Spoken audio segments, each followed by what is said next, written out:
한 해 업무가 시작되던 1월 4일. 서울에는 73년 만에 폭설이 쏟아졌다. 추석 연휴가 시작되던 9월 21일엔 100년 만에 폭우가 도시를 휩쓸었다.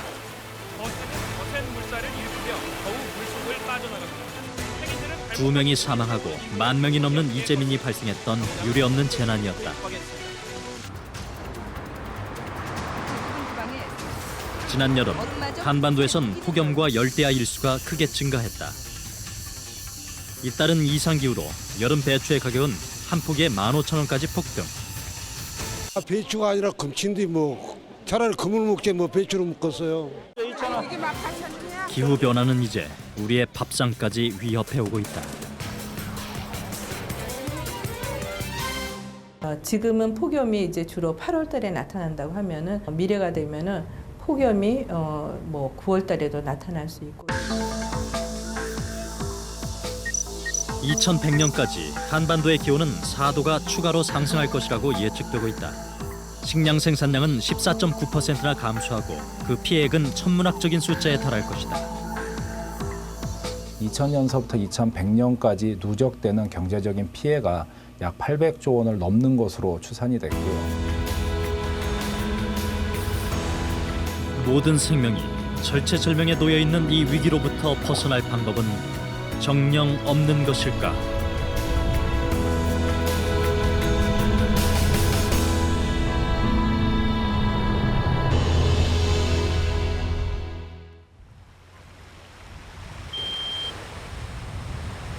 지난 8월 독도 앞바다.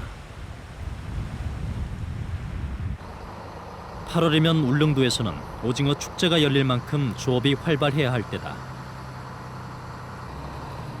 하지만 어선들의 숫자가 크게 줄었다. 어민들은 오징어를 낚는 줄낚시 대신에 다른 물고기를 잡는 그물을 펼쳐들고 있다. 야, 네 군데 치는데 지금 뭐가 지금 많이 올라가고. 지난 세기 동중국해에서 겨울을 난 오징어들은 봄부터 북상하기 시작해 여름이면 이곳 독도 앞바다에서 절정을 이뤘었다.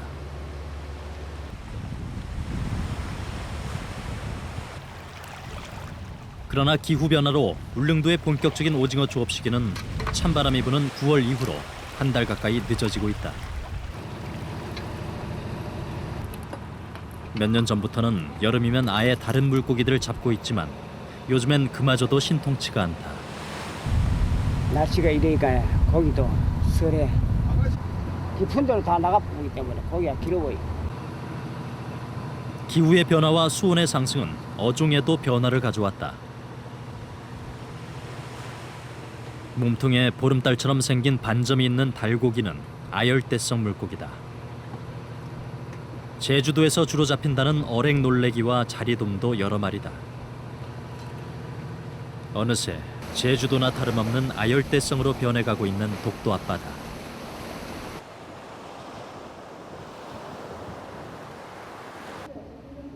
그 어느 때보다 분주해야 할 도동항에선 적막감마저 흐른다. 10년 전만 해도 무려 800톤에 달했던 8월의 울릉도 오징어 수확량은 올해 단 1톤에 그쳤다.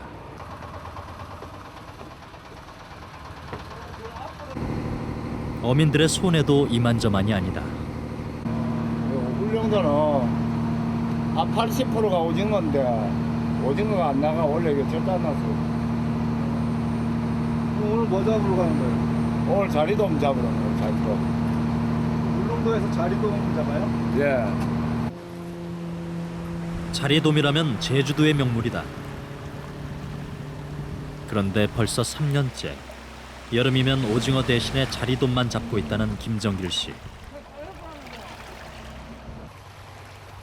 미끼로는 마치 제주도의 바다 낚시꾼들처럼 작은 새우를 해초에 버무려 쓰고 있다. 이대로 던지니까 자물로 올라오잖아. 요 절로 저 안 보이는 게 절로 보이죠?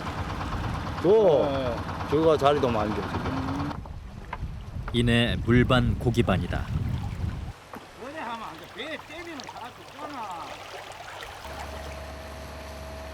울릉도 앞바다를 가득 메운 갈색빛의 생명. 자리돔의 숫자는 좋기 수백 마리가 넘었다. 단 한 번의 그물질에 걸려든 양만 해도 100여 킬로그램. 웬만한 제주 어민들 부럽지 않은 어획량이다.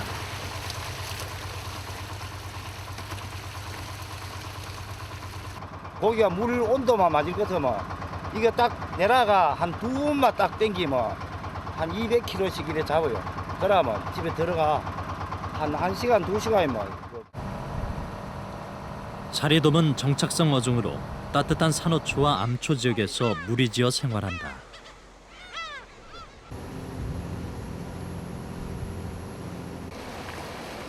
제작팀은 국립수산과학원 독도연구소와 함께 독도 주변 해역의 자원조사 및 수중 탐사를 진행해 보기로 했다.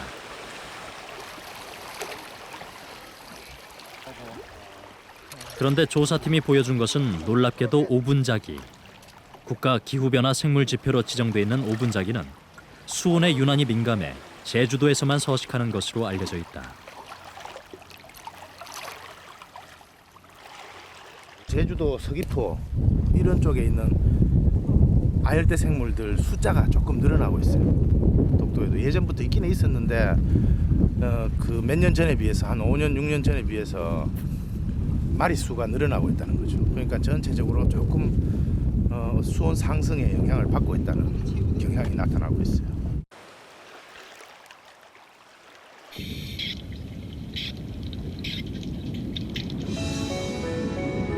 이제 서귀포 앞바다에서 온 생명들의 새로운 고향이 되고 있다는 바다. 제작팀의 카메라에 가장 먼저 들어온 건 금빛 전갱이떼였다. 회유성 어종인 전갱이는 여름이면 남해에서 이곳까지 북상해 더위를 피한다. 방어떼도 눈에 띈다. 방어는 전갱이나 자리돔 같은 물고기를 먹고 산다.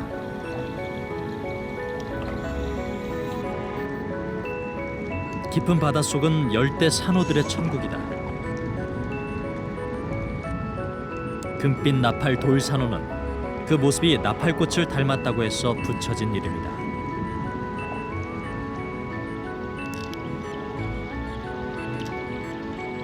들국화를 닮은 미리비 분지 돌산호에 옆에선 꽃갯지렁이도 눈에 띈다. 화려한 깃털은 호흡을 하는 녀석들의 아감이다. 아열대성 산호부치 히드라 군락에서 갯민숭이도 발견됐다.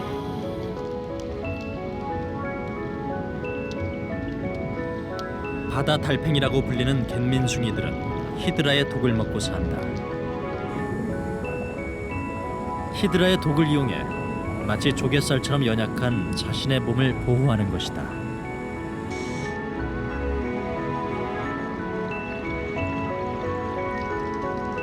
자리돔은 커다란 바위 틈에 자리를 잡았다. 특히 8월은 자리돔의 산란기로 수컷들은 무척이나 예민한 상태였다. 바위 틈에서 발견된 수만 개의 알들. 자리돔은 암컷이 알을 낳고 가버리면 수컷이 그 곁을 지키는 것으로 알려져 있다. 그런데 불가사리 한 마리가 눈치를 채고 다가온다. 자리돔 알은 불가사리가 가장 좋아하는 먹이. 수컷의 움직임이 분주해진다. 결국 멀리까지 불가사리를 내쫓고 마는 자리돔 수컷. 부성의 승리였다.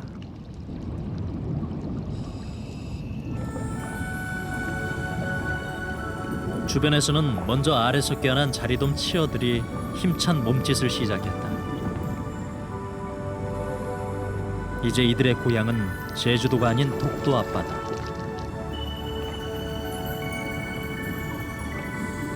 자리돔의 사촌이라고 할 수 있는 파랑돔도 산란을 마친 듯 무리지어 발견됐다.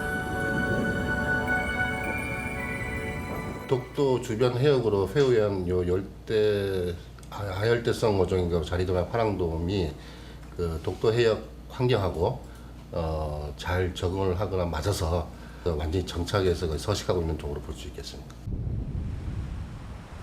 수온의 상승으로 아열대화되고 있다는 바다. 정확한 변화를 확인하기 위해서 첨단 수온 염분 측정기가 동원됐다. 측정기에는 압력 센서가 내장돼 있어 수심별로 측정이 가능하다. 기후 변화의 영향을 알기 위해서는 200m 이내 표층 수온이 측정된다. 지금 수온이 한 26.56도 나오는데 지금 현재 전 세계 한 0.5도씨 정도 뭐 상승했다 해가지고 뭐 온난화 현상이 일어난다 이런 얘기를 하는데 이건 뭐 어느 정도 사실이고요. 문제는 독도를 비롯한 한반도 주변 해역의 수온 상승률이 너무 가파르다는 것이다. 세계 평균 수온이 0.5도 상승하는 사이 한반도에선 1.31도가 올랐다. 급격한 산업화와 도시화로 인해 육지의 평균 기온은 지난 100년 사이에 1.7도나 증가했다. 세계 평균의 2배에 달하는 속도다.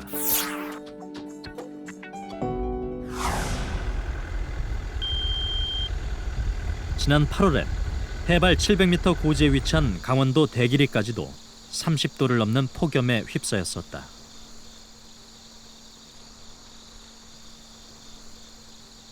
태백산맥 한가운데 위치한 이곳은 한여름에도 25도를 넘는 날이 많지 않아 대관령과 함께 대표적인 고랭지 배추 생산지로 손꼽혀왔다. 하지만 수확기 농민들의 분위기는 심상치 않았다. 나 이거 하나 다시 따줘. 이거 썩었다. 배추가 많이 썩었어요? 많이 썩었어요. 배추 농사가 안 됐어요. 왜요? 병이 다 왔잖아요. 병이 왔어요? 예. 무슨 병이? 뭐 뿌리병도 왔고. 지난해만 해도 1제곱킬로미터당 4,000톤이 넘었던 대길의 여름 배추 수확량은 올해 35% 가까이 감소했다. 볕이 잘 드는 밭일수록 더욱 심각한 상태. 반평생 배추 농사만 지어왔다는 이희복 씨지만 변해가는 기후 앞에서는 속수무책이다. 제가 생각하기에 여기는 뭐 한 60%, 70% 정도 없어진 것 같아요. 심한 건 다 이렇게 돼요. 배추들은 참혹한 상태였다.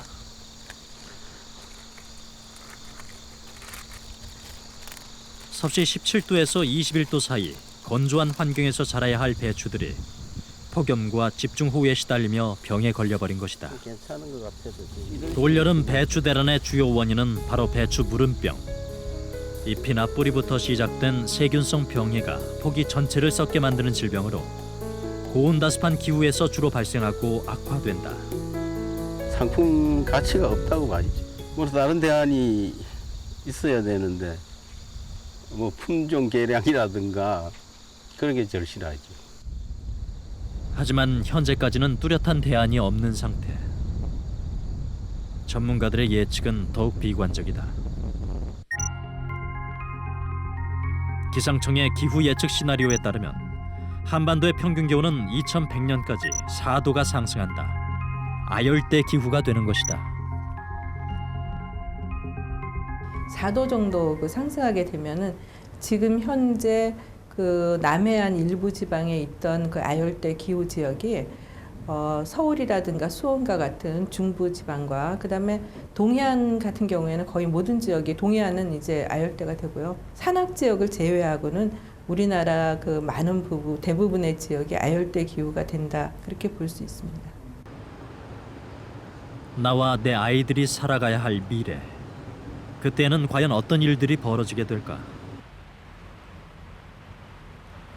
국립식량과학원에서는 미래의 기후 조건에 따른 벼 생산량을 연구하고 있다. 지금 상당히 불량한 환경입니다. 그래서 보시면은 제대로 열무지 않았다는 게 보이고요. 때깔도 안 좋고 그다음에 비립도 상당히 많은 것을 알 수가 있습니다. 습도와 일조량은 동일한 상태에서 오로지 온도만 달라졌을 뿐인데도 차이는 분명했다. 특히 벼가 여무는 늦여름과 초가을의 등숙기 온도는 수확량과도 직결될 수 있는 상황. 그렇다면 등숙기의 온도에 따라 쭉정이 비율과 알곡의 무게에서는 얼마나 차이가 나는지 평가가 이루어졌다. 나달을 물에 띄우자 쭉정이의 비율이 극명하게 드러난다. 쭉정이를 뺀 나달 1000개의 무게 차이만 해도 3.37g. 당장 밥 한 공기에서 8분의 1이 줄어드는 것이다. 온도가 높게 되면 꽃가루가 제대로 맺히지 못하면서 그 수정이 안 된다는 거죠. 반면에 호흡이라는 것은 그 온도가 높으면 높을수록 호흡량이 상당히 많이 증가됩니다. 그래서 그때부터는 아예 그 탄수화물이 축적이 안 된다, 알곡에. 현재 국내에서 가장 많이 재배되고 있는 중만생종벼의 경우 2100년이면 23%까지 그 생산량이 감소할 것으로 예측되고 있다. 채소와 과일의 경우는 더욱 심각하다. 고랭지 배추의 재배 면적은 2100년까지 70%가 감소하고 우리나라의 대표적인 사과 품종인 후지의 재배 적지는 강원도 산간 일부 지역으로 급격히 축소될 전망이다. 기후 변화는 기온 상승뿐 아니라 그로 인해서 병해충 밀도가 높아지고 새로운 해충이나 잡초가 또 발생하기도 하고요. 풍수해 같이 대규모 재해가 빈번하게 생기기도 합니다. 특히 지역적으로는 극한 이상기 이상이 생겨서 일조량이 부족하다든지 저온 현상이 발생해가지고 채소나 과실에 생산에 피해를 주기도 합니다. 이미 대구와 경상북도의 특산물이었던 사과 재배지는 강원도 북부 양구까지 북상했다.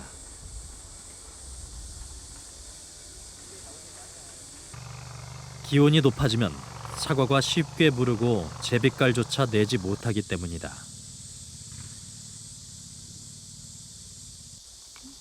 이제는 대구나 경북 지역의 사과 농가가 강원도로 이주해 오는 상황까지 벌어지고 있다. 아닙니다. 따도 됩니다. 예. 7년 전에 양구로 왔다는 김덕종 씨 역시 문경이 고향이다. 근데 오늘 올해 사과 농사가 어때요?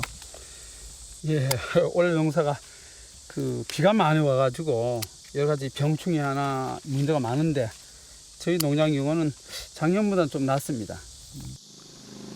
처음에는 사과나무가 얼어죽어 몇 차례 위기도 겪었지만 지금은 그 손해를 만회할 만큼 작황이 좋다.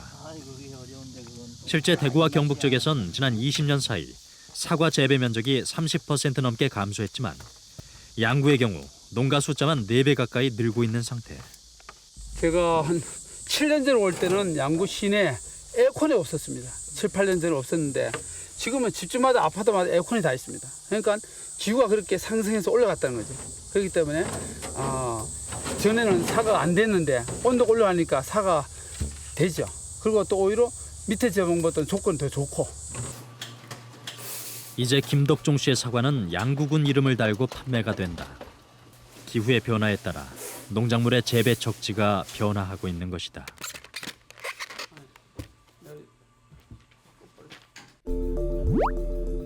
이는 비단 우리뿐 아니라 전 세계적인 현상으로 지난해 말 영국의 시사주간지 타임은 기후 변화로 인해 이탈리아의 파스타와 프랑스의 와인 같은 유럽 각국의 특산물이 사라질 위기에 놓여 있다고 보도했다. 하지만 이런 위기를 오히려 기회로 바꾸고 있는 나라도 있다.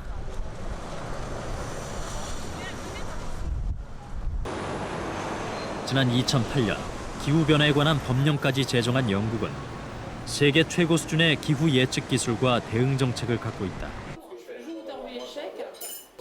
그런데 이런 영국 정부가 지난해부터 집중적으로 투자하고 있는 사업 중에 하나가 바로 와인이다. 지금까지 와인의 불모지라 불려온 영국이지만 이제는 와인용 포도 재배가 가능할 정도로 따뜻해지고 있기 때문이다.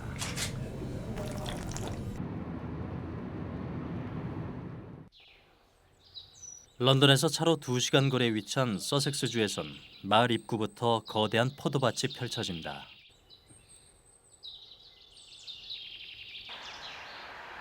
(10년) 전 문을 연 리지뷰 와인 농장이 성공을 거두면서 주변에서도 와인용 포도를 생산하는 농가들이 급속히 늘고 있는 것이다. What has changed in recent years is that ourselves, perhaps maybe one or two other sparkling wine specialists, have proved that you can grow these grapes successfully for sparkling wine. And now that is becoming most of the new plantings that are happening in this country, that is what they're deciding to plant. It's not what's always been grown in this country. 리지뷰 와인 농장에서는 샤도네이를 비롯한 3가지 품종의 와인용 포도를 생산하고 있다. 주로 프랑스에서 생산되던 품종들로 10여 년 전까지만 해도 영국에서는 재배가 불가능할 거라 여겨졌던 포도다. At least we can manage that.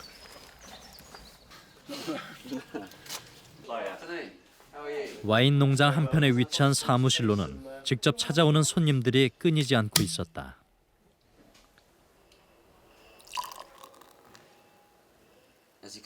이곳에서 생산하는 와인은 화이트 와인의 일종인 스파클링 와인, 흔히 샴페인이라 부르는 것으로 프랑스 샹파뉴 지방이 본고장이다. 샴페인이라는 이름 역시 쌍파뉴라는 지명에서 비롯됐다. That's very nice. Very refreshing, very tasty, and it's local, and that's good. This is definitely, in terms of quality and flavours and taste, getting very close to the champagne, some of the champagnes that I've tasted. So yeah, that's why I'd say it's much more along those lines than Cava or anything else like that, because this is made by the same varieties and in the same methods. 쌍파뉴는 프랑스의 수도인 파리 남부에 위치해 있다. 서섹스주와는 위도상으로 2도나 차이가 난다.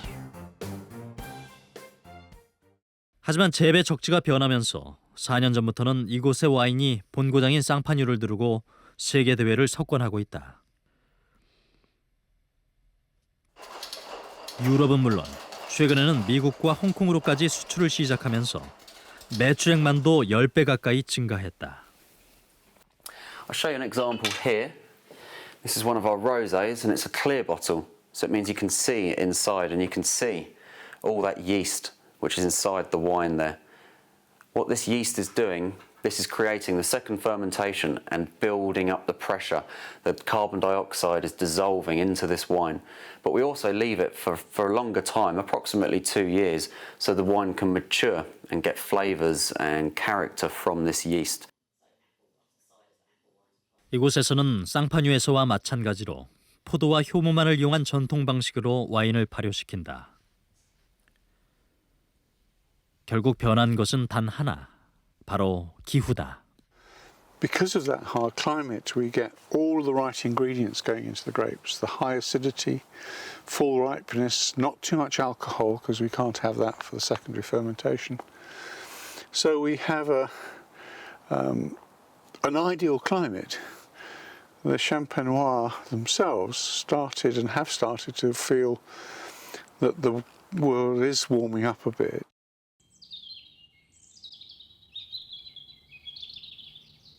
플럼프턴 대학교에서는 와인 산업에 대한 농민들의 뜨거운 관심도 확인할 수 있었다.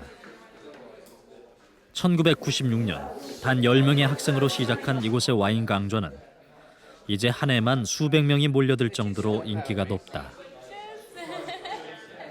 On this here, we do theory and practical.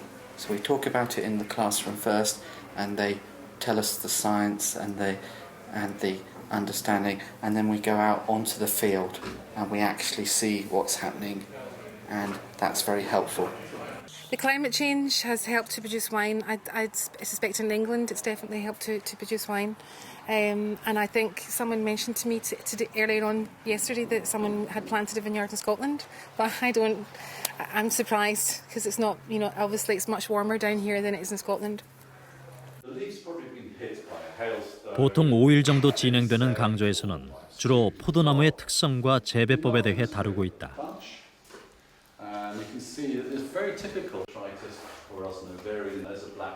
수강생 대부분이 기후 변화에 따라 재배 품목을 바꾸려는 실제 농민들이기 때문이다. That's designed to help commercial people and farmers develop vineyards. And that is subsidized. There we get subsidised from the European Union, and we can provide workshops and mentoring and masterclasses to farmers to help them develop vineyards. 또한 영국 정부에서는 이곳을 비롯한 각종 기관의 와인 강좌에 160만 파운드, 우리 돈으로 약 30억 원에 달하는 금액을 지원할 계획이다. The tunnel sprayer, this is the tunnel itself. So if I were the vines, the tractor would be going that way. If I was the canopy, the spray would be coming out, getting me. 터널 스프레이를 이용할 경우 농약과 화학 비료 사용량을 40% 이상 줄일 수 있다. 당장 포도 농사를 짓고자 하는 농민들에게는 매우 구체적이고도 실용적인 정보다. 실제 이 같은 정부와 농민 모두의 노력에 힘입어 영국의 포도밭은 빠르게 증가하고 있다. 기후 변화를 발판 삼아 새로운 와인 생산국으로 도약하고 있는 것이다.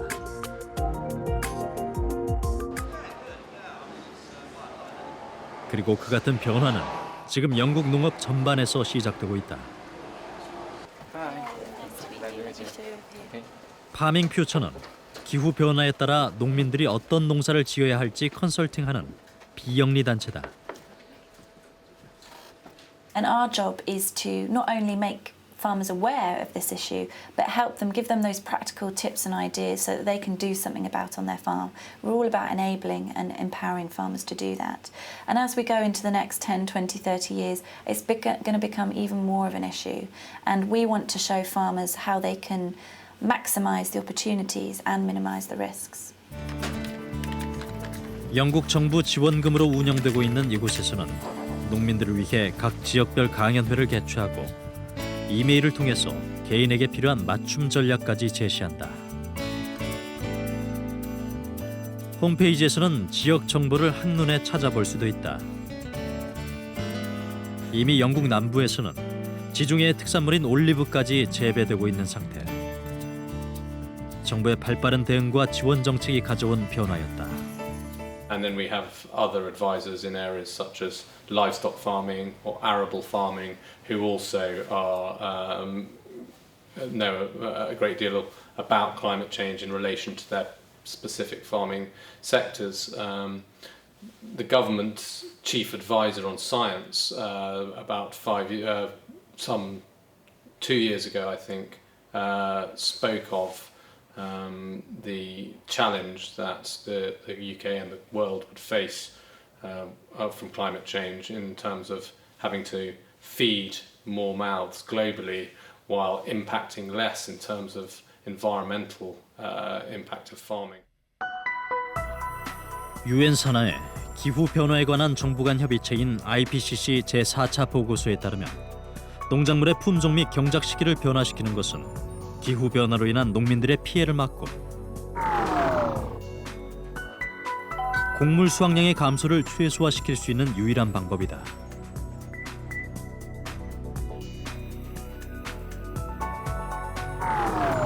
따라서 IPCC에서는 적응의 중요성을 강조하고 있다.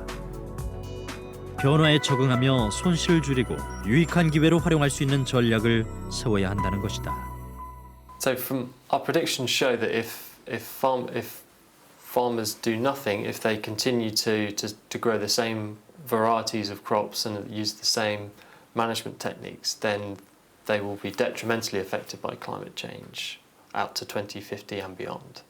However, farmers, by their very nature, are quite adaptable, and so therefore we expect that if they can adapt and change their practices, the crops they grow, or the varieties of crops that they grow, and potentially the sowing dates, what time of year crops are grown, then potentially they can offset those negative losses and may even end up gaining from climate change. 지난 8월 제주도에는 거의 한 달 내내 폭염과 열대야가 이어지고 있었다. 이제 제주도에서는 한겨울에도 기온이 영하 5도 이하로 내려가는 날이 거의 없다. 겨울이 사라진 것이다.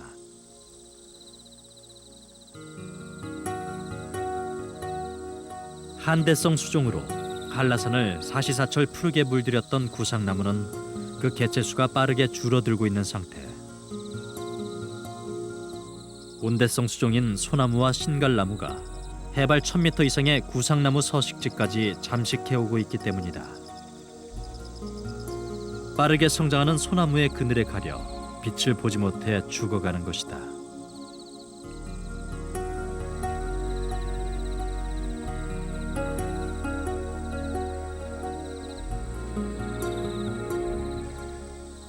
하지만 안타까운 풍경 사이에서는 새로운 희망도 자라나기 시작했다.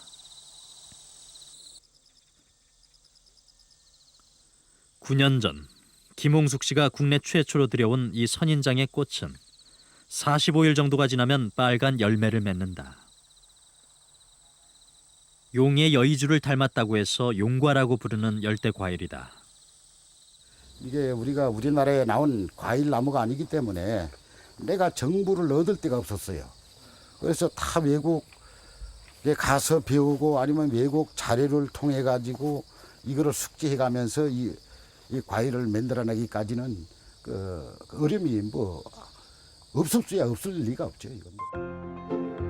하우스 감귤 농사를 짓던 김홍숙 씨는 가격이 폭락하자 새로운 작물을 찾기 위해 대만으로 건너갔다.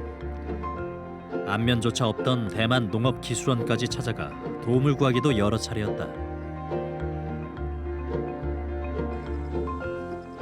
기온이 8도 이하로 떨어지면 동해 피해가 발생해 처음에는 난방비 문제도 만만치 않았지만 기온의 상승으로 난방비는 점차 줄어들고 있다. 더욱이 무농약으로 재배가 가능한 데다 인터넷 판매를 통해 그 맛이 입소문을 타기 시작하자 이제는 서울의 유명 백화점에서까지 용과를 찾고 있다. 씹히는 거는 키위. 네, 키위. 하고 맛은 사과, 배, 과일, 온갖 과일을 다 합쳐놓은 것. 기후 변화에 맞는 농작물을 재배하며 위기를 극복할 수 있었다는 김홍숙 씨는 아테모야 재배에도 성공했다. 당도가 높은 열대과일 아테모야는 미국과 호주의 아열대 지역이 원산지로 평균 기온이 15도 이상으로 유지돼야 한다. 치 화분화가 되려 그러면은 30도 이상이 돼야 돼요. 낮 온도가 한 30도 이거 열대과일이기 때문에 한 40도까지도 무난합니다. 그 약간 일사는 줄기 같은데 좀 노랗게 좀 일사병이 좀 걸리지만은 그래도 화분화되는 데는 그게 오히려 도움이 돼요. 기온의 상승으로 이제 아열대 작물의 재배지는 지리산 아래 자리 잡은 경상남도 함양까지 확대됐다. 특히 안이면에서는 올해 노지 재배까지 성공을 거두면서 마을 전체가 활기를 띠고 있다. 내가 가리, 네가 와야지. 예, 아주 물건 좋습니다. 지금 이 장마와 이 더위를 이기고 지금 큰 여주입니다. 얼핏 보기엔 수세미처럼 보이기도 하는 이 채소가 바로 여주다. 그 맛이 씁쓸하다고 해서 쓴오이라고도 부르는데 그 쓴맛 속에는 당뇨병에 효과적인 성분이 포함되어 있는 것으로 연구됐다. 우리나라의 남쪽 지방에서 관상용으로 재배하던 여주와 비슷해 보이지만 품종도 먹는 방법도 다르다. 속을 보면은 옛날에 이렇게 이제 빨가이 씨앗이 빨갛. 옛날에는 이걸 많이 먹었죠, 이걸. 다 익은 과육을 먹던 기존 여주와는 달리 쓴오이는 익기 전에 수확한다. 파랄 때 유효 성분이 최고조에 달하기 때문이다. 지금 세상은 너무 안 하는 거 앞서가야 되잖아요. 또 이 도전도 해야 되고. 우리가 노린 거는 내륙 지방이고 기온이 상승되고 청정 지역을 우리가 이용을 하자. 그거 해가지고 우리가 보여주고 여기서 이걸 도전을 했는데 지금으로 본다면은 맞아 떨어진 것 같아. 앞으로 전망이 있다 이렇게 보고 있습니다. 아열대 지역에서 자라온 쓴오이는 폭염과 집중호우에도 강했다. 잇따른 이상 기후에도 불구하고 안이면의 쓴오이 수확량은 예년에 비해 오히려 증가한 상태. 이제는 아열대 작물들이 한반도의 기후에 맞는 작물로 자리 잡아가고 있는 것이다.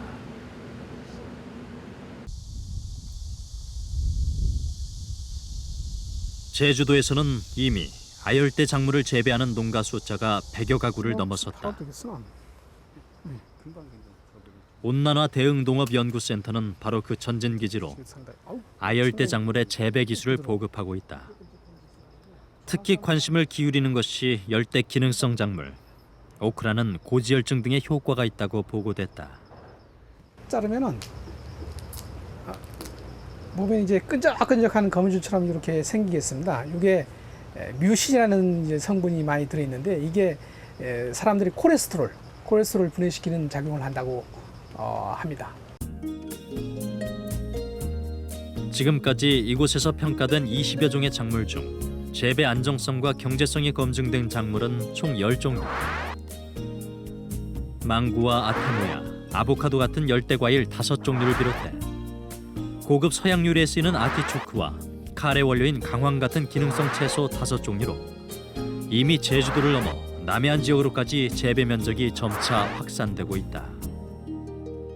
이 15년까지는 이제 앞으로 15년까지는 이제 30종류, 과수류는 한 10종류 더 추가시키고요. 그리고 채소류는 이제 15종류를 이제 도입해서 자원을 도입해서 여기서 적응한 거, 즉 또 선발해서 또 농가에 보급하려고 하고 있습니다.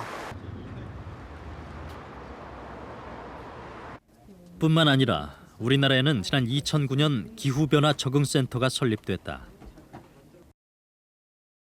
기후변화로 인한 피해를 최소화하고 기회를 극대화하기 위한 본격적인 노력이 시작된 것이다. 2100년에 온도가 4도씩 증가한다는 시나리오를 가지고서 예측을 해보면 2000년서부터 2100년까지 누적되는 경제적인 피해가 약 800조 원을 넘는 것으로 추산이 됐고요. 만약에 적극적으로 국가에서 대책을 세워갖고서 적응 대책들을 수립하고 그것들을 집행을 한다라고 하게 되면은 그 피해 비용을 대략 40% 이상 줄일 수 있다라고 하는 것들이 연구 결과로서 제시가 됐고, 최근의 연구 결과 기후 변화에 적응한다면 400조 원이 넘는 손실을 막을 수 있는 것으로 나타났다. 따라서 국가기후변화 적응센터에서는 기후변화 적응을 위한 10대 목표를 수립했다. 농림수산업뿐만 아니라 생태계를 보호하고 앞으로 더욱 잦아지게 될 재난과 재해, 건강 분야에서의 예방법을 미리 찾는다면 인명과 재산 피해 역시 최소화할 수 있다. 이제는 기후변화를 인정하고 오히려 적응하기 위한 우리 모두의 변화가 시작되어야 할 때, 지금 현재 우리가 아무런 행동을 하지 않더라도 현재 배출되어 있는 온실가스 영향을 유발하는 가스들 때문에 향후 50년에서 200년 동안은 기후변화가 지속적으로 발생될 것입니다. 그런 것들을 감안한다라고 하면은 기후변화로 인한 영향을 최소화시키는 감축 또는 완화, 적응 이런 전반적인 부분에서 노력이 필요하고요. 그렇다면 기후 변화에 가장 직접적인 영향을 받게 될 농업과 수산업 분야에서는 당장 어떤 미래를 준비해야 하는 것일까?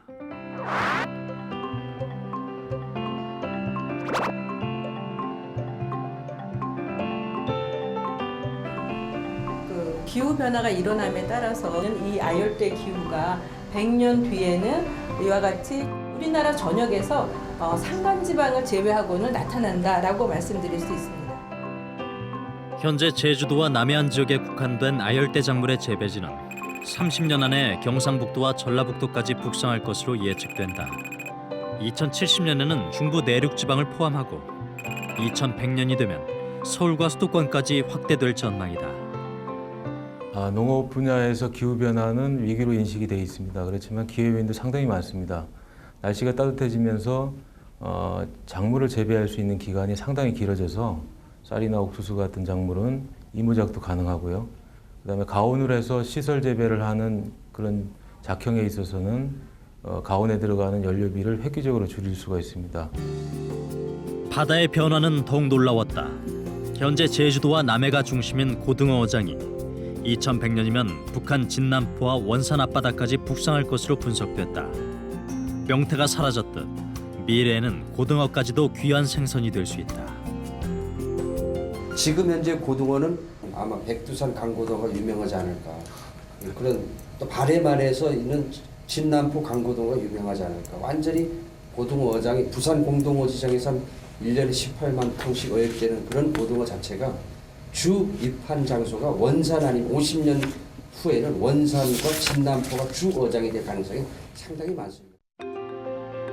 하지만 고등어 어장이 북상한다는 것은 참다랑어 같은 아열대성 어종이 늘어난다는 의미를 내포하고 있다. 요즘 들어 가끔씩 한반도 주변 해역에서 보이는 아열대 어종의 중심 어장이 한반도가 될 가능성이 매우 높다. 참치 같은 것이 서해 가서도 볼 수도 물론 있고 우리나라가 동해안이나 우리나라가 주력 어장이 될 수도 있죠. 이전에는 지금 필리핀이나 적도 지역이 주 어장이었고 지금은 조금씩 따뜻한 여름에만 오고 있지만은 앞으로 2050년에 참다랑 같은 거에선 스시마 우리 제주도 주변 해역 동중크기가 중심 어장이 될 수 있습니다. 그거는 뭐 거의 확실합니다.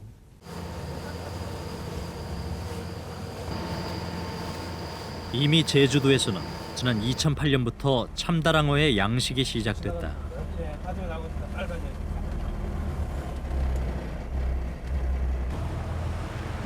그런데 아무리 둘러봐도 양식장이라고 할 만한 구조물은 보이지 않는다. 저 표면에 떠 있는 저 가두리 저 상층부가 물속 수심 12m 정도, 12m에서 한 15m 지점에 있는 거예요. 그러니까 이 지역이 지금 보이시다시피 전혀 무슨 이렇게 걸림돌이라든가 이런 게 전혀 없죠. 그냥 표시되어 있는 부위들만 보일 뿐이지.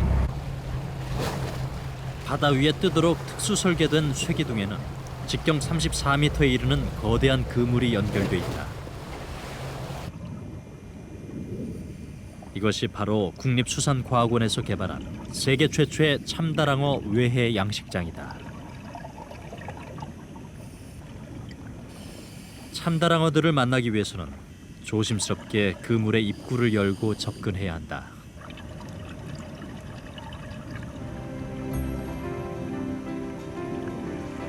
(2008년부터) 이곳에서 자라기 시작한 참다랑어들은 길이만 해도 1m, 무게로는 30kg에 달할 정도의 엄청난 크기로 성장했다.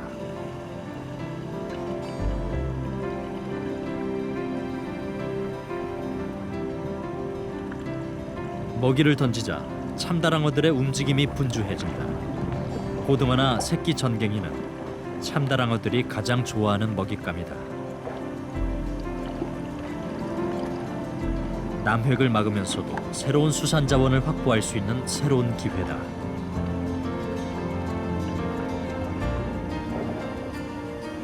과거에는 참치 같은 경우는 약 한 14도씨, 15도씨였어요.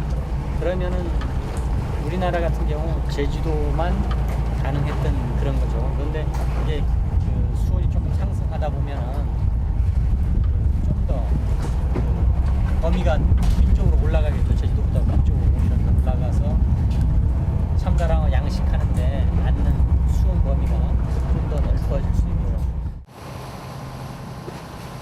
우리가 어떤 미래를 어떻게 준비하느냐에 따라 위태롭게만 보였던 땅과 바다의 풍경은 분명 달라질 수 있을 것이다.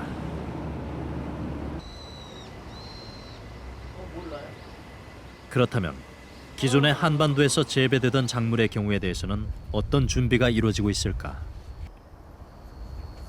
이곳 연구소의 배추들은 배추 무름병균을 주입했음에도 불구하고 매우 건강한 모습이다. 세계 최초로 특허를 받은 무름병 저항성 배추이기 때문이다. 배추의 유전자원 안에는 이러한 무름병의 저항성인 인자가 없기 때문에 저희가 그 미생물로부터 무름병의 저항성 유전자를 찾아서 이 유전자를 배추에다가 유전자 조작을 통해서 삽입한 것입니다. 변화를 관찰해보면 유전자 조작을 한 저항성 배추는 무름병 반점이 더 이상 확산되지 않는 것을 확인할 수 있다. 현재 국립농업고학원에서는 가뭄에 저항성을 갖는 감자도 개발된 상태다. 또한 병충해에 강한 벼와 배추 등에 대해서도 새로운 작물들이 개발되고 있다. 극심한 가뭄 그리고 고온에서 식량을 갖다가 계속해서 안정적으로 공급할 수 있는 그런 어떤 농업적 형질을 갖다가 현재 그 작물에다가 부여하는 것이 기후 변화에 대해서 GM 작물 개발하는 하나의 전략이라고 생각이 됩니다. 이 같은 생명공학 작물들이 실제로 재배되기까지는 앞으로도 오랜 시간이 필요하다. 안정성을 철저하게 검증하기 위해서는 수년의 시간이 소요될 것이기 때문이다.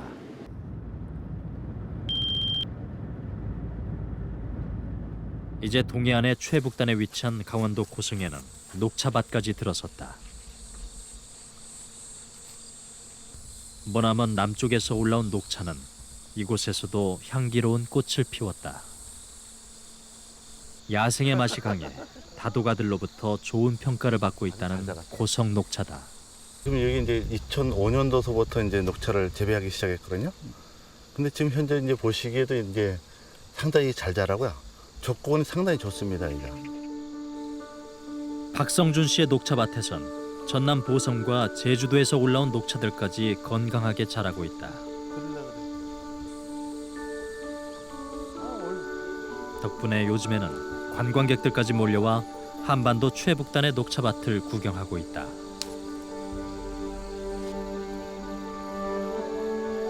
저희한테는 새로운 도전이 됐었고 또 도전을 했는데 얘네들이 잘 자라주니까 너무 감사하고 기분이 상당히 좋죠. 기후의 변화에 따라 한반도의 작물 재배 지도는 앞으로 더욱 새롭게 쓰여질 것이다.